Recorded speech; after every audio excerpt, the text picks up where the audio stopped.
Com esse atual momento geopolítico, muitas especulações estão vindo em torno de Donald Trump e do próprio Estados Unidos. E esse assunto no que diz respeito à religião. Muitos dizem que Donald Trump, por exemplo, seria uma espécie de anticristo. E várias teorias estão surgindo em torno desse atual momento no mundo. O que eu vou te falar aqui agora, hoje a gente não se ouve falar mais. Mas antigamente, aí uns 20 anos atrás, havia uma teoria interpretativa da Bíblia dizendo que para cada nação no mundo havia um demônio específico guardando aquela nação. E o pastor Lamartine Pozzelli esteve em um podcast. E lá ele falou justamente sobre esse assunto, linkou os Estados Unidos e o possível demônio que o guarda e mostrou também os motivos pelo qual está acontecendo tudo que acontece, principalmente nos Estados Unidos, que até o presente momento é praticamente o termômetro mundial.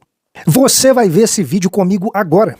Antes, eu só quero pedir para você que ainda não é inscrito em nosso canal, que você se inscreva, ative o sininho, coloque para estar recebendo todas as nossas notificações e sem muita demora, vamos lá pro vídeo.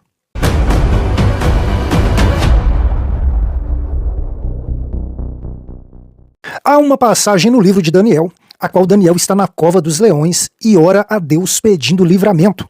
E esse livramento acaba demorando para chegar. Segundo a Bíblia, quando o anjo chega com a bênção de Daniel, ele diz para Daniel que demorou tanto tempo, porque na viagem astral que ele estava fazendo, na viagem entre as galáxias, ou a viagem espiritual que ele estava fazendo, havia um principado, ou seja, um anjo que estava guardando a Pérsia, e no momento que aquele anjo queria se encontrar com Daniel, ele foi barrado pelo príncipe da Pérsia ou principado da Pérsia. Houve-se ali uma guerra espiritual e por isso a resposta de Daniel demorou a chegar. Baseado nesse texto e alguns outros, surgiu-se uma linha interpretativa de que cada nação, cada região, tinha um principado que aguardava e por isso muitas coisas ruins acometiam aquele determinado local. O pastor Lamartine Pozzelli esteve no podcast Inteligência Limitada com o Vilela. Lá eles adentraram nesse assunto que é um tanto quanto polêmico e veja só o que o pastor Lamartine Pozzelli falou. Confere aí comigo, vamos lá. E aí eu clamei a Miguel, que veio e me ajudou. E aí eu consegui passar, ou seja, a guerra espiritual demorou 21 dias. E aí ele diz, depois do príncipe da Pérsia, virá o príncipe da Grécia. E eu vou contender com ele também. Então aqui no livro de Daniel, por uma razão dele estar contando o que aconteceu para Daniel, a gente descobriu, teologicamente falando, que existem principados que dominam países. Isso é muito louco, né? É muito louco. Porque será que eles, antes de caírem, já tinham essa função ou assumiram na queda? Que pergunta maravilhosa. Tem essa resposta? Nunca pensei nisso, mas... Então. Cara, é demais. É possível que eles já tivessem essa jurisdição. Exato. Só que eles mudaram de lado. É. E aí é como se você tivesse uma cidade, uma pessoa que era legal e de repente ela virou um demônio. É. Muito bom essa pergunta. Nunca tinha pensado nessa Eu tava possibilidade. pensando agora, de repente eles já tinham essa função, viraram de lado e continuam com esse domínio, né? Com essa autoridade. Eu queria falar um pouco mais sobre isso, mas eu queria antes pontuar o seguinte. Então a gente já descobriu nesse texto que do lado demoníaco, do Império das Trevas, um principado é chamado do Principado da Pérsia e outro da Grécia. Então a gente pode inferir que todos os países têm o seu principado negativo. É. E do lado positivo, na Bíblia, só tem um arcanjo que é chamado pelo nome, que é Miguel. E ele é o arcanjo de Israel. Nós podemos também inferir que há arcanjos para cada um dos países. E nesta luta, a atuação desses principados, ela é crucial para determinar qual o viés que aquela nação tem. Você quer ver uma coisa? Quando você pensa na Inglaterra, o que eles têm de especial? O que tem lá diferente ou que marca a nação da Inglaterra? Além de ser uma ilha... Não, pensa na questão cultural. Ah, tá. O que tem de... Literatura. Vai lá, vai lá. E aí, ajuda aí, Lene. Quem que você pensa? Quem é a figura mais proeminente da Inglaterra? Eu penso em Shakespeare, olha que louco. Não, não. Quem Não, você pensa? Ele tá de brincadeira. Quem você né? pensa? Lene, você. Eu pensei, que eu esqueci o nome dele, daquele descabelado lá que aparece. Ó, descabelado. Vocês estão da cultura pop. Rei né? Arthur? Vocês estão fora do mundo. Quem? Rainha, meu amigo. Ah, sim. Oh. Aí é depois, aí, né? Tá. Não é? É. Quando você pensa em Inglaterra, você não pensa em realeza? É, total. Príncipe Charles, rainha. Príncipe Charles, a Rainha Elizabeth. A Inglaterra, Até hoje, né? ela tem este espírito de realeza, de nobreza, o povo gosta. Os caras falam Manchester City. Tamo mal aí, né? E ainda tá apanhando pra caramba, né? Então, o que eu quero dizer? Eu acredito que quando Deus cria uma nação, ele dá a ela Ele um designa- dom redentor. E este príncipe que representa aquela nação é quem empodera aquela nação com este dom redentor. Por exemplo, quando você pensa nos Estados Unidos, qual é a marca dos americanos? Putz, aí é dólar, sonho americano, Riqueza, riqueza, prosperidade, way of life, não é? É. Eu acredito que o dom redentor que Deus deu para os americanos é um dom de prosperidade. Mas do outro lado, o principado que antagoniza Nos Estados Unidos, nos Estados Unidos é Mamon, que é do dinheiro? que é o demônio do dinheiro, das riquezas. Porque o dinheiro ele pode ser um instrumento maravilhoso para ajudar as pessoas, para dar uma vida melhor, ou pode ser uma ruína, porque por dinheiro as pessoas fazem qualquer negócio. Então, o que eu estou te explicando isso porque cada nação tem um príncipe de Deus, como Miguel é para Israel, mas tem um principado que também atua para antagonizar aquele dom redentivo e gerar naquela nação E tem uma constante batalha entre eles. entre eles, e dependendo de quem você convida, quem você deixa dominar sobre a sua vida, a atuação desses espíritos celestiais vai ser maior de um lado ou de outro. Então, eu acho que para cada uma das nações existe um príncipe de Deus e um demônio, e um principado do mal.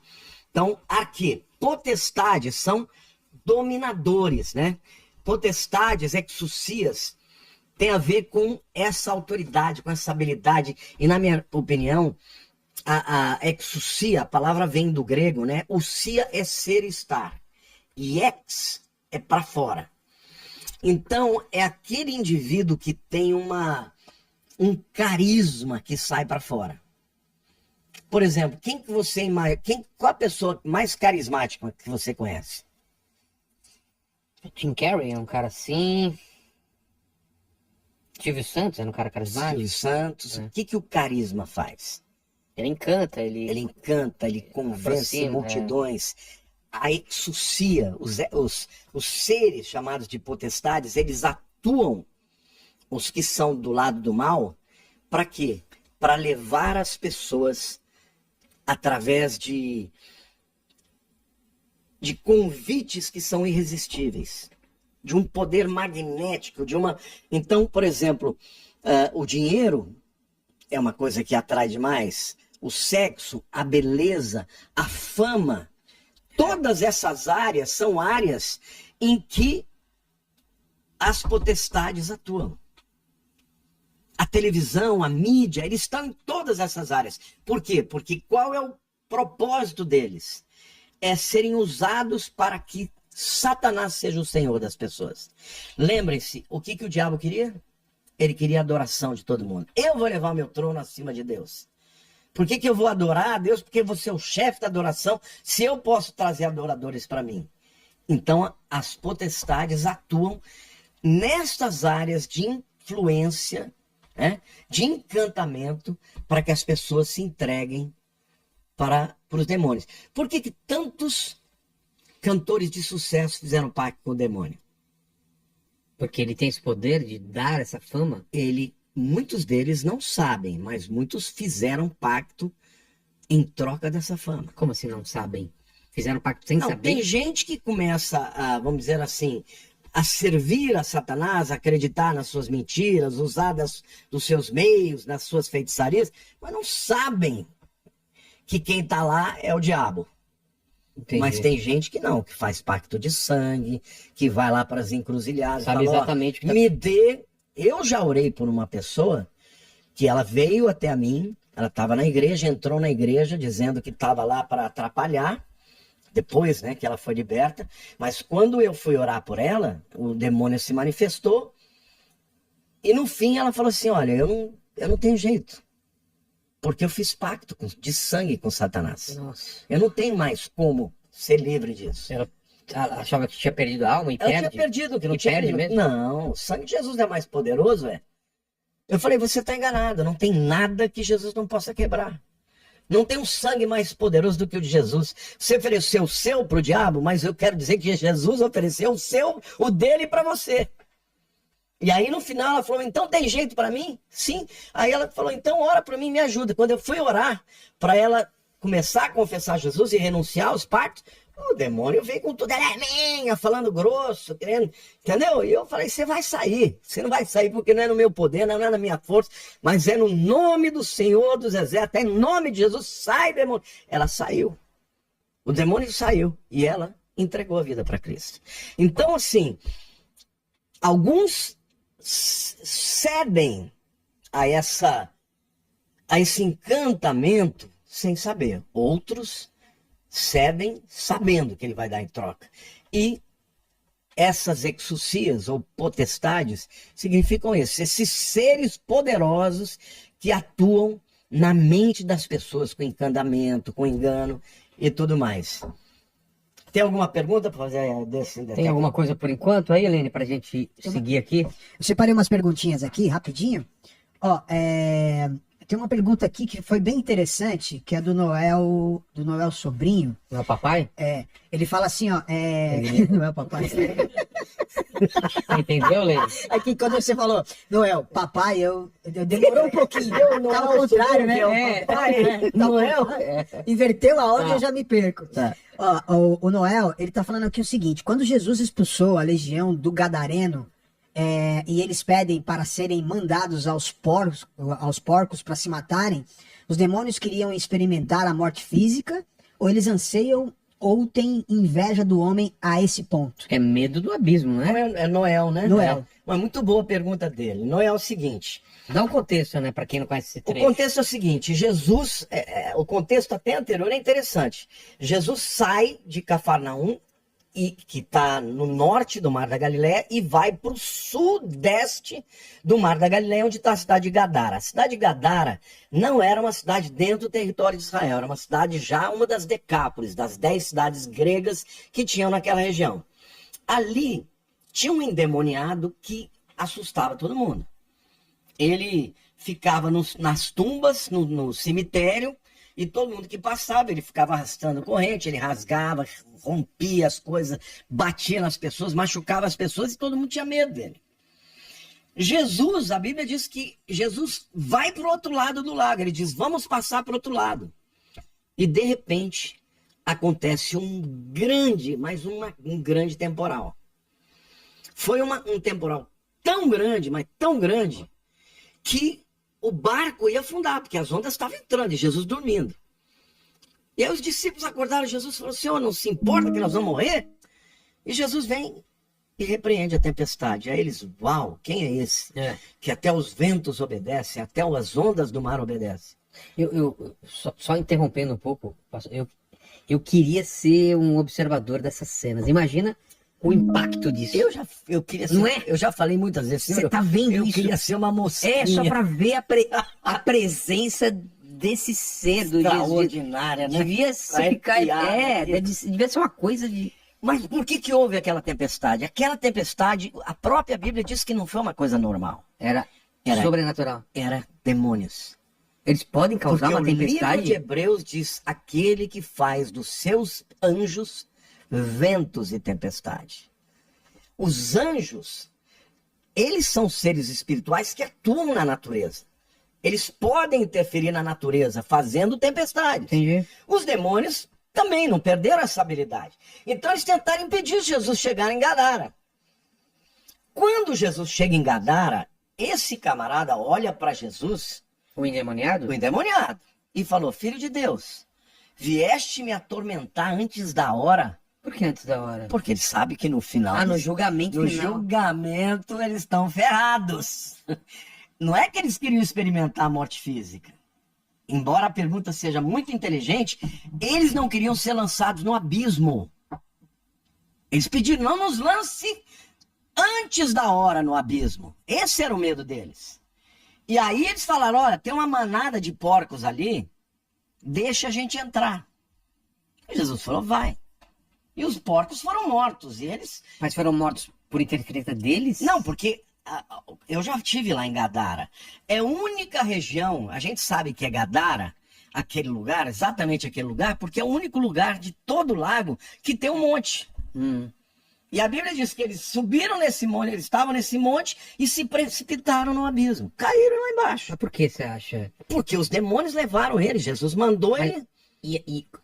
Quando os porcos morrem, o que acontece com esses espíritos? Eles voltam a ficar livres, mas o que eles não queriam é que Jesus os mandasse para o abismo. E aí eles ficariam lá. em cadeias até o final. Tá. Eles não queriam, eles queriam continuar livres aqui para atuar. Pelo mundo.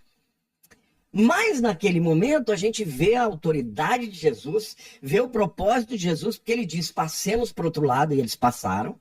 Os discípulos acharam que iam morrer, não morreram. Jesus mandou a tempestade parar, ela parou. Chegou lá o endemoniado. Primeiro, a Bíblia diz que ele reconheceu. Ele olhou para Jesus, ele sabia que Jesus era o Filho de Deus. Filho de Deus, porque vieste nos importunar antes da hora. Aí Jesus não falou com ele, já foi repreender. Ele falou: não, me manda que eu entre naqueles porcos lá. E ali eram muitos demônios. Era uma casta, isso é interessante dizer. Esses demônios são da casta mais inferior, são os demônios que dominam as pessoas, que possuem as pessoas, mas eles eram muitos. E há outros casos na Bíblia em que Jesus, os discípulos voltaram dizendo: escuta, por que a gente foi orar pelas pessoas e os demônios não saíram?